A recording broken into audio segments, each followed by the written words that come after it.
guys, my name is Ron. Welcome back again to my channel. Nagbabalit yung lingkod nga ito, Mr. Found Followers. And guys, if you're new to our channel, make sure to subscribe, like, comment down below. Today guys, we will be having reviews and reaction, no? Another videos naman ng ating panonoorin, no?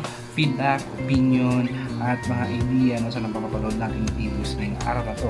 Today guys, we will be reviewing guys a version ni Mariel Montellano ng Skyline Pigeon Fly, and also yung performance nila Morissette Amon, nila Like Estrella, Katrina Villarde guys dito sa ASAP natin to. Let's do this guys. I'm so excited.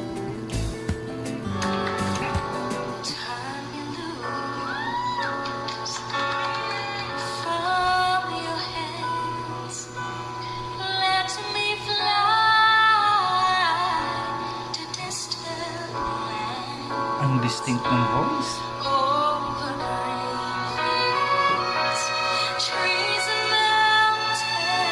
Ang solemn.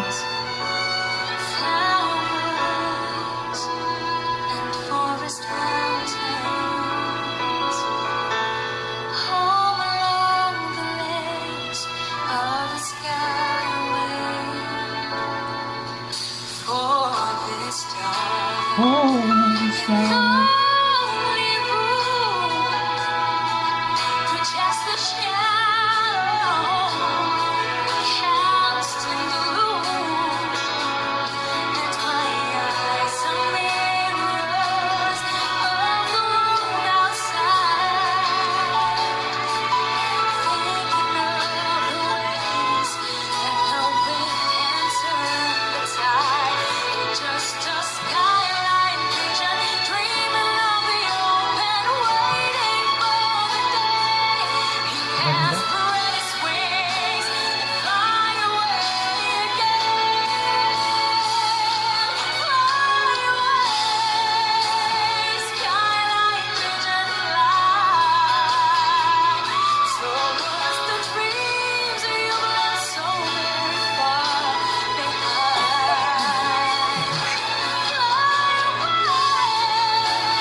Well, ang ganda guys. Ang ganda ng version niya guys. Emotional. Ang ganda. Ang ganda ng dynamics niya guys. At the same time, yung tempo ng voice niya dito guys. Grabe. Napaka-professional niya guys. Ito naman yung performance nila guys. Nila Morissette Amon guys.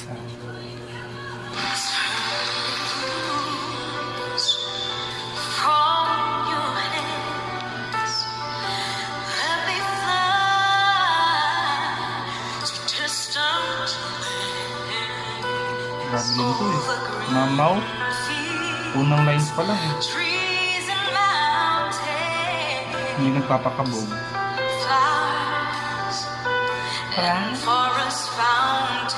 Ang sexy lang nun ah.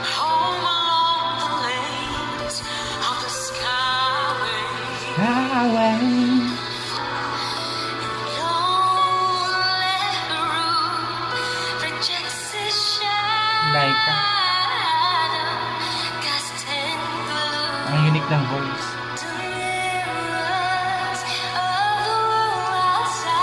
Nandito nga siya, diba? Sabi ko sa inyo.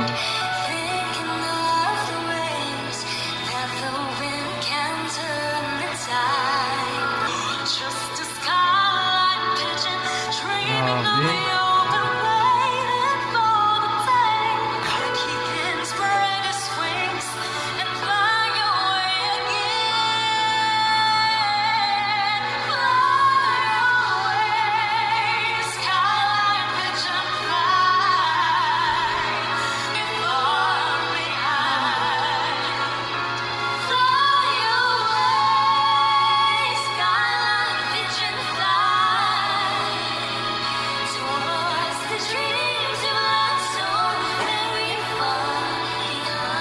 galing.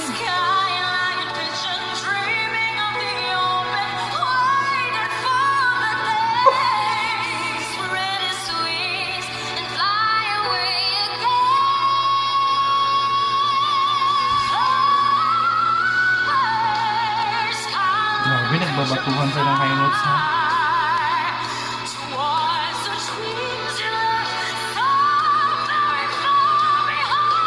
Hindi nagpapakabo, guys.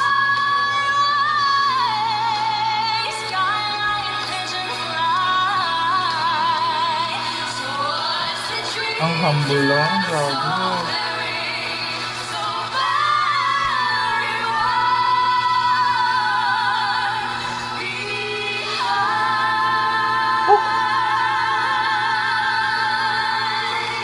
Oh my God, ang galing.